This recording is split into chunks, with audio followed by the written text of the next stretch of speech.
mbona wangu ngento nchikafu manje wandigeko mbona kumira kubvunza paro tino ndakatira tina chimutazo wakarona ndakarona mbo ndakwatina chimutazo ai makabata basi mbona wangu dhutinga wakarona chanakirwa iwo pachawo muona zviri zvisindirairi mukoma I hope tina chimutazo akarona sindirairi aka zvese zvamakataura pasungweve anokuitira ngondairivisa ndikashanda nawo waziva tizi mukoma kokuda izvezvi padheni hanzi yapa nawo hanzi tina chimutazo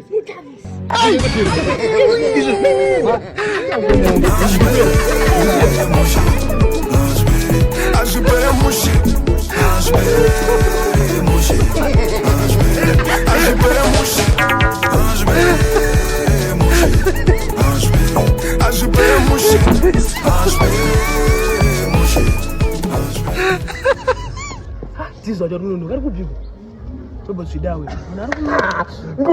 varikubi I hope mawabikira tii ndinogara kaendwa nasentonzi ttt indi I hope ndima makadi yakanaka mukoma zvaita ndakakodza chakaposa mukoma ndofunga meseji yangu vakanyatsoidzipisa vakona nderereza ndine chinhu kushanda navo mukoma ende kuti maona ndebvu dzavo ka ndaikudza kuti makachengeta ndebvu kunge ivo mukoma ka hamumbofwe munhu wese marenda nokurespectai mukoma aona ntoma tinachimutarisizvi ai mfana ndatuma bhaisi ndati tinashi taurisi kwete tinashi mutarisi iwo umuzivi here shamwari yako classmate yako yodzana mutaurisi ariku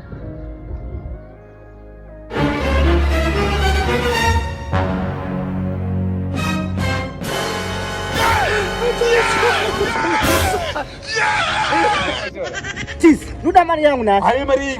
Nuda mari yangu. Blase tuze mudzi nuda mari yangu. Ndomutadziro. Nuda mari yangu.